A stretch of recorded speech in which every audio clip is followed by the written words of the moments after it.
Assalamualaikum warahmatullahi wabarakatuh. Perkenalkan, nama saya Gilang Trianto dari Universitas Bangka Belitung, Fakultas Hukum, semester 1 kelas 1C.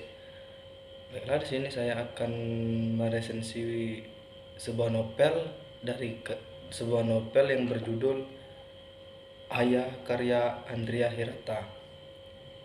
Tebal halaman 412 halaman.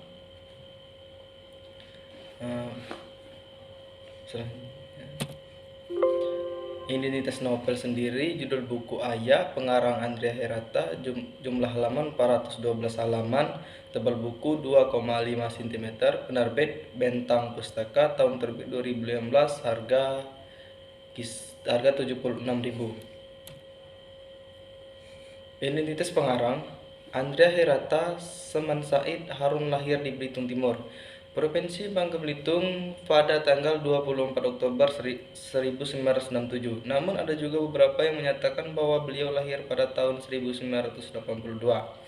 Merupakan anak keempat dari pasangan Seman Said Harunaya dan N.A. Mastura. Ia dilahirkan di sebuah desa yang termasuk desa miskin dan letaknya yang cukup terpelosok di Pulau Belitung. Ia mengaku lebih banyak mendapat motivasi dari keadaan di sekelilingnya yang banyak melihat dengan keperhatian. Andrea Hirata menempuh pendidikan dasar dan menengahnya di SD SMP Muhammadiyah Belitung Timur, Bangka Belitung. N.A. Muslimah, satu guru di sekolah Muhammadiyah tempat Andrea belajar memberikan kesaksian. Mereka, Andrea dan teman seangkatannya yang hanya 10 anak, belajar dengan semangat dan kompetitif di antara mereka. Andrea sejak kecil sangat menyukai pelajaran matematika. Ini karena pengaruh N.A. Muslimah yang sangat pandai di bidang matematika. Berkat dorongan gurunya itu, Andrea ingin meraih cita-cita yang tinggi. Andrea menempuh SMA di SMA negeri yang ada di Belitung. Hingga kemudian lulus, Andrea merantau ke Jawa dan meneruskan studinya di Fakultas Ekonomi Universitas Indonesia dan berhasil menyelesaikan studinya dengan predikat cum laude. Sesuai meraih gelar sarjana ekonomi, ia berhasil mendapatkan beasiswa dari Uni Eropa untuk mengambil studi Master of Science di University de Sorbonne, Prancis, serta Seyful Halaman University United Kingdom. Tesisnya di bidang ekonomi mendapatkan penghargaan di kampusnya dan lulus dengan predikat cum laude. Tesis ekonominya telah diadaptasi ke dalam bahasa Indonesia dan merupakan buku teori ekonomi telekomunikasi pertama yang ditulis oleh orang Indonesia. Sinopsis. Novel Ayah menceritakan tentang ayah dan anak juga 4 sahabat, yaitu Sabari, Tamat, Ukup, dan Toharun yang bersekolah di tempat yang sama di Belitung. Dikisahkan Sabari sejak SMP mencintai seorang gadis cantik, bermata indah, dan berlangsung pipi bernama Marlena. Pertama kali ia jatuh hati pada gadis itu adalah saat Marlena mengambil kertas ujian bahasa Indonesianya untuk disontek. Itulah yang menyelamatkan Marlena dari ancaman ayahnya yang akan menikahkannya jika ia tidak lulus ujian. Berkat kertas ujian Sabari, Marlena pun mendapat nilai yang bagus. Sabari seorang laki-laki yang berpengawakan kurus, muka berantakan, telinga macam centeran wajan, yang mencintai seorang perempuan cantik bernama Indah dan berusung pipi dalam bernama Marlena. Cinta Sabari pada Marlena ini mulai tumbuh sejak pertama kali Marlena menyambar kertas ujiannya saat ujian nasional sekolah menengah pertama dilakukan. Marlena yang diancam ayahnya bakal dijodohkan kalau tidak lulus SMP. Macam orang kesurupan menyentuh lembar jawaban ujian bahasa Indonesia milik Sabari di detik-detik terakhir ujian berlangsung. Saat itu Marlena sama sekali tidak mengenal Sabari, begitu juga Sabari tidak mengenal Marlena. Namun satu hal yang Marlena tidak sadari, Sabari adalah seorang Isaac Newtonnya bahasa Indonesia. Alasan Marlena diselamatkan oleh hasil nilai ujian bahasa Indonesia tercetak angka 95 di pengumuman kelulusan, nilai yang hampir tidak mungkin terjadi untuk ujian bahasa Indonesia. Marlena pun lulus dan tidak jadi dijodohkan ayahnya. Setelah memasuki babak kehidupan SMA, Sabari yang dulunya menganggap cinta adalah racun manis penuh tipu muslihat mendadak berubah menjadi majnun gila cinta pada Marlena. Sabari dan Marlena bersekolah di SMA yang sama, hanya beda kelas. Bagi Sabari, sepasang mata Marlena bak purnama ke-12 yang selalu membuatnya merinding saat menatapnya. Sabari yang pandai berpuisi mengawali dunia SMA-nya dengan membuat puisi untuk Marlena, cinta pertamanya. Namun sayang 1000 kali sayang, Marlena adalah gadis cantik yang memiliki perilaku klasik gadis cantik lainnya. Marlena berpacaran dengan berada sekolah, sedang Sabari sesuai namanya tetap sabar menerima kenyataan tetap mencintai Marlena bagaimanapun kondisinya. Air susu dibalas air tuba, begitu pepatah yang cocok bagi cinta Sabari pada Marlena. Kebencian Marlena pada Sabari nampaknya jauh lebih besar dibandingkan rasa cinta Sabari pada Marlena, meski Sabari tidak mau mengakuinya. Baginya, cintanya pada Marlena terdapat dikalahkan apapun. Hal ini membuat ketiga sahabat Sabari jauh iba pada Sabari. Ketiga sahabat Sabari setia itu bernama Ukun, Tama, dan Toharun. Masing-masing adalah siswa peringkat terendah sekolah Sabari. Sudah berkali-kali ketiga sahabat itu mengingatkan Sabari untuk berpikir rasional dan mengancam Sabari bakal dimasukkan ke rumah sakit jiwa. Tapi Sabari masih juga bebal. Beruntung Sabari masih punya iman dan tidak sampailah ia berniat atau berpikiran bakal bunuh diri karena merana cintanya tidak terbalas. Meski begitu, Sabari adalah tokoh yang tekun, positif, periang, dan amat menghormati orang tuanya. Insafwi, ayah Sabari adalah seorang guru SD bahasa Indonesia yang telah menurunkan bakat berpuisi kepada Sabari. Saban sore menjelang petang, Sabari sering mengajak ayahnya dengan kursi roda berjalan melintasi padang ilalang dan melihat mentari terbenam sambil terbalas puisi. Ayah Sabari selalu mengajarkan padanya bahwa Tuhan selalu menghitung dan suatu saat Tuhan akan berhenti menghitung. Mungkin pada saat itu Tuhan sedang menghitung hari-hari penderitaan Sabari dengan cinta tidak berbalasnya pada Marlena, dan suatu saat Tuhan akan berhenti menghitung. Pada saat yang sama ada seorang laki-laki bernama Ismi, mantan orang kaya yang hidupnya kini melarat lantaran ayahnya ketahuan korupsi. Yang terinspirasi oleh ketekunan Sabari meraih cintanya Marlena. Terkadang dalam hidup ini entah bagaimana dan entah mengapa manusia dapat menginspirasi hidup seseorang tanpa kita pernah tahu. Sabari adalah contoh nyata bahwa ketika bersumpah bersungguh-sungguh melakukan sesuatu, semangat positif itu akan menular ke orang lain, memberi orang lain sebuah semangat dan harapan melanjutkan hidup. Ismi pun makin giat belajar dan mencoba membangun cita-citanya sebagai dokter hewan yang sempat pingsan karena tekanan ekonomi keluarganya. Usai lulus SMA, Sabari sendiri sesungguhnya bercita-cita menjadi guru bahasa Indonesia sederhana karena ia amat mencintai sastra dan berpuisi. Ada begitu banyak hal sederhana di dunia ini yang mungkin orang lain anggap hal itu sepele, tapi di mata Sabari dan dunia puisi, hal-hal sepele itu adalah seni yang sangat berharga dan patut dinikmati dengan takzim. Ironisnya, Sabari justru mencari pekerjaan berat seperti buruh kasar, pengangkut balok es, dan pekerjaan berat lainnya. Alasan tidak lain dan tidak mungkin karena ia ingin merasakan sakit di tubuhnya. Ia ingin bekerja dengan amat keras hingga ia hampir pingsan dan tidur dalam keadaan lemah lunglai agar ia dapat mengobati sedikit perasaan rindunya pada Marlena. Marlena adalah anak Pak Marconi, pengusaha Batako yang berhasil mengubah nasib hidupnya yang nelangsa menjadi pengusaha terpandang di Pulau Belitung. Hal ini menginspirasi Sabari untuk pindah pekerjaan ke perusahaan Batako milik Pak Marconi itu. Tentu saja supaya ia bisa mencuri lihat anak Pak Marconi, si manis Marlena yang berjiwa pemberontak itu. Selama bekerja di perusahaan Batako Pak Marconi, Sabari mengait gelar pekerja teladan karena dedikasi tingginya terhadap perusahaan itu. Sabari yang periang dan gemar berpuisi juga langsung disukai oleh para karyawan perusahaan Batako itu. Medali dikalungkan di lehernya dan ia ingin sekali Marlena kagum padanya.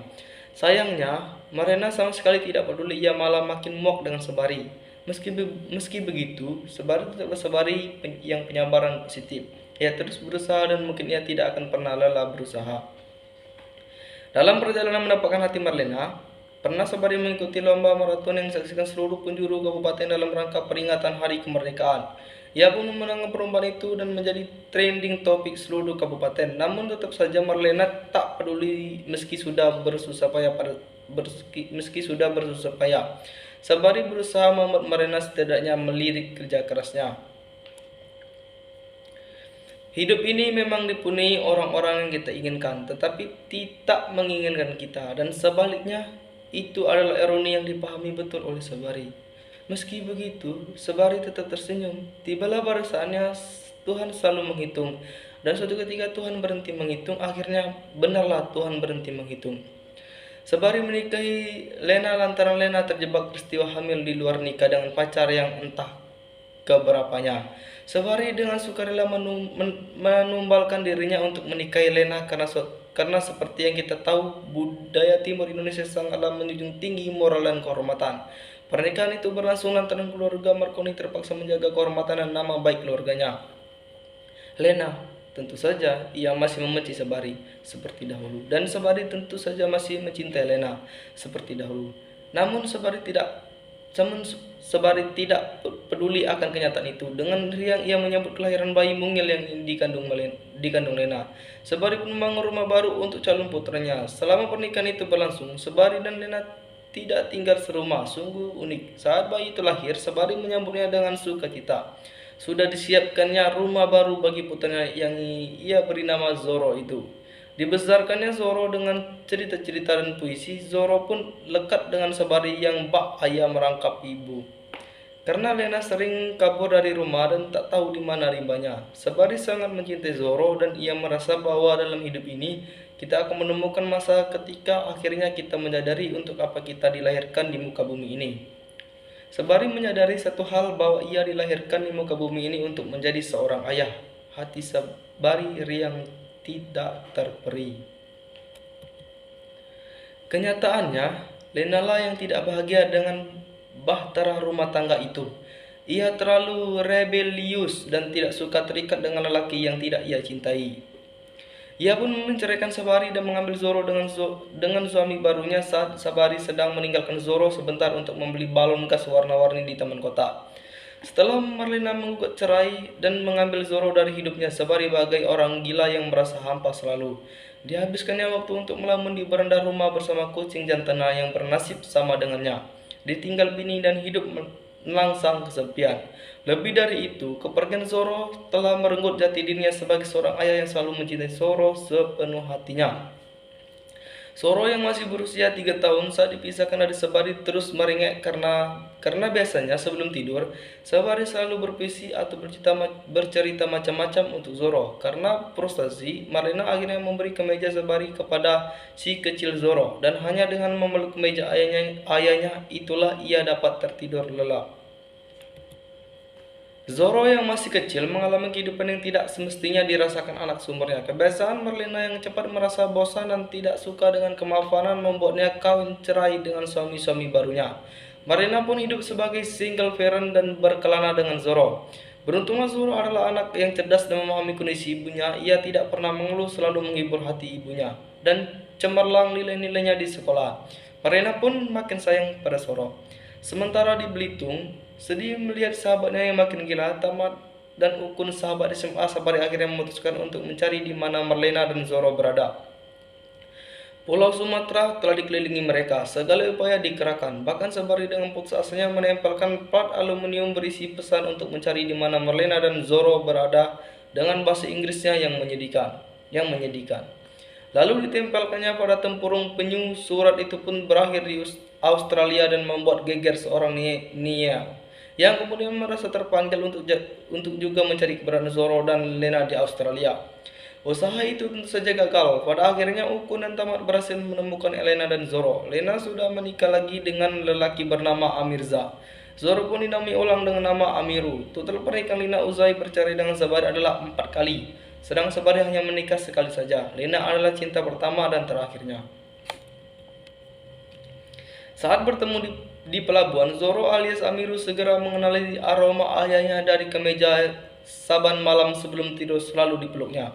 Kedua belahan jiwa itu akhirnya berpelukan dan kembali mengisi rumah mereka yang tidak ditinggali selama bertahun-tahun. Amiru yang cerdas dan mencintai puisi seperti ayahnya, Sabari sering menghabiskan waktu berdoa dengan Sabari. Menunggu matahari tenggelam sembari berbalas puisi. Saat Sabari meninggal, Lena masih berumah tangga dengan Amirza.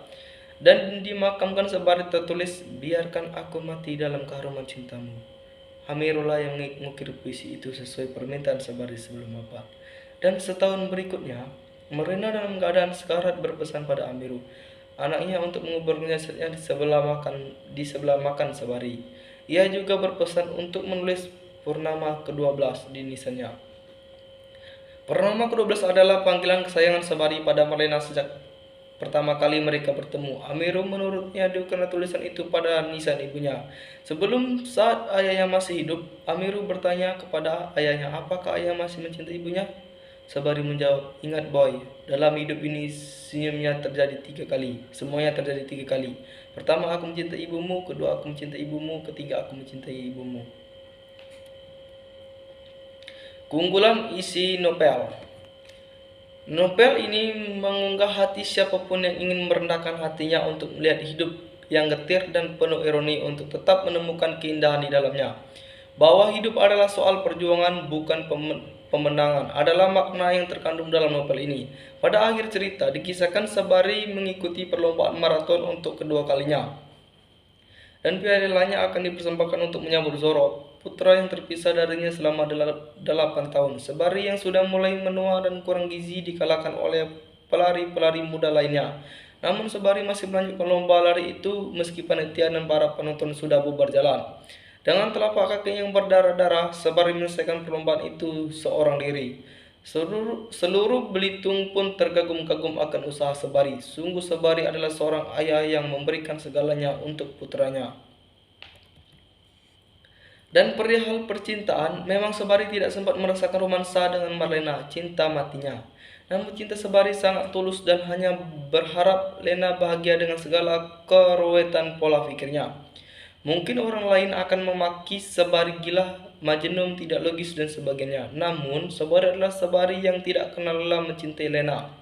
Semampunya dan sekuat tenaganya. Memang ada manusia di dunia ini yang pola pikirnya tidak mampu kita manusia biasa pahami. Andre Hirata dalam novel ini berhasil menyihir pembacanya dengan kalimat puitis dan sedikit nyeleneh untuk terus-menerus membaca dan menyelesaikan buku ini. Baik kejadian dalam hidup yang meski menyedihkan tetap dapat kita tertawakan dan ambil pelajaran berharganya. Ini adalah seni mencintai hal-hal sepele begitu dituliskan dalam novel ini. Kelemahan buku atau novel ini menggunakan gaya bahasa yang terlalu mendayu-dayu untuk percakapan sehari-hari. Seperti membaca buku sastra lama, padahal latar waktu novel ini mengambil garis waktu masa kini. Yang sungguh aneh jika menggunakan kalimat baku dalam percakapan sehari-hari. Alur campuran yang digunakan penulis agak membingungkan, sehingga pembaca perlu membaca ulang untuk benar-benar memahami garis waktu yang digunakan penulis dalam novel ini.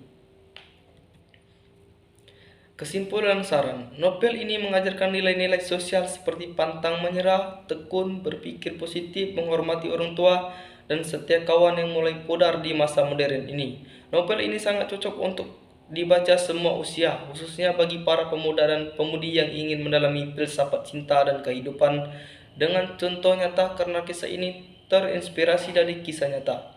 Para pembaca dapat dibuat kagum dengan isi melankolis penulis yang dapat meresapi kehidupan nyata para tokoh di novel ini.